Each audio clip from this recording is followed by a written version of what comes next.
Assalamualaikum warahmatullahi wabarakatuh. Saya Indra Ardianto, NIM 30701900087.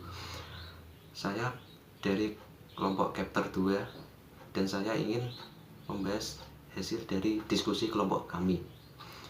Pertama-tama adalah pengaruh biologis dan lingkungan. Ahli bahasa terkenal seperti Noam Chomsky 1957 yang memiliki nama panjang Auron Noam Chomsky lahir pada Pennsylvania, Amerika Serikat pada tanggal 7 Desember 1928. Ini adalah profesor linguistik dan Institut Teknologi Massachusetts, yaitu salah satu reputasi Chomsky di bidang linguistik terpahat lewat teorinya tentang tata bahasa generatif. Noam Chomsky berpendapat bahwa manusia sudah dipersiapkan untuk belajar bahasa pada waktu tertentu dan dengan cara tertentu. Beberapa sarjana bahasa melihat kesamaan luar biasa dalam anak-anak memperoleh bahasa di seluruh dunia. Meskipun variasi input bahasa yang mereka terima sebagai bukti kuat bahwa memiliki dasar biologis, meskipun berpengaruh pada biologi, anak-anak tidak belajar bahasa dalam kekosongan sosial.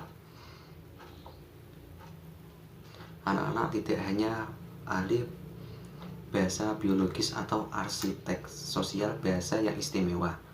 Tidak peduli beberapa lama Anda berkomunikasi dengan seekor binatang, ia tidak akan belajar berbicara karena ia tidak memiliki kemampuan biologis anak manusia untuk bahasa.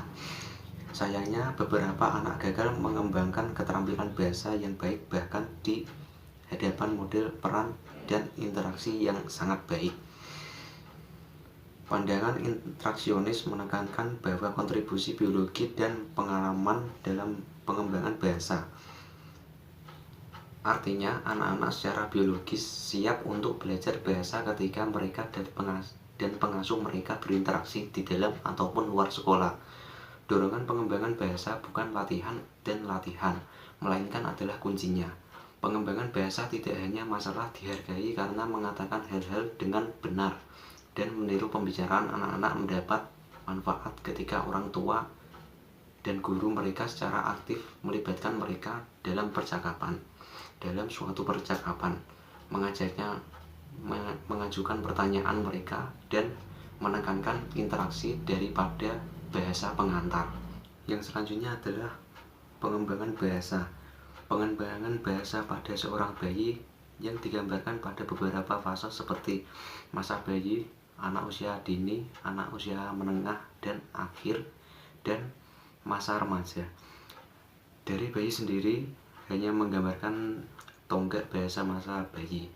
Mengoceh terjadi di pertengahan tahun pertama dan bayi biasanya sudah mengucapkan kata pertama mereka sekitar 10 hingga 13 bulan. Bayi biasanya sudah mulai merangkai dua kata bersamaan. Dalam dua tahap kata ini, mereka dengan cepat memahami pentingnya bahasa dalam komunikasi. Anak usia dini ketika anak-anak meninggalkan tahap dua kata, mereka bergerak agak cepat ke kombinasi 3, 4, dan 5 kata. Transisi dari kalimat sederhana yang mengekspresikan proposi tunggal ke kalimat kompleks dimulai antara usia 2 dan 3 tahun dan berkelanjutan ke tahun-tahun sekolah dasar. Sistem aturan bahasa 5 sistem aturan fonologi, morfologi, sintaksis, sematik, dan pragmatik selama anak usia dini. Dalam hal fonologi, sebagian besar anak-anak prasekolah secara bertahap menjadi sensitif terhadap suara kata-kata yang diucapkan. Mereka memperhatikan saja, menikmati puisi, membuat nama-nama konyol untuk sesuatu dengan mengganti satu suara dengan yang lain. Seperti bubblegum, bubbleboom, dan bubblebium, dan bertepuk tangan dengan setiap kata-kata dan frasa. Ketika mereka bergerak terlampaui ucapan dua kata, ada bukti jelas bahwa anak-anak tahu aturan formologis. Literasi dalam anak usia dini kekhawatiran tentang kemampuan anak-anak untuk membaca dan menulis serta mengarah pada pemeriksaan yang cermat terhadap pengalaman anak-anak prasekolah dan TK dengan harapan bahwa orientasi positif terhadap membaca dan menulis dapat dikembangkan sejak dini. Memang pendahulu awal dari melek huruf dan kesuksesan akademis meliputi keterampilan bahasa yang baik, pengetahuan fonologis dan sintaksis.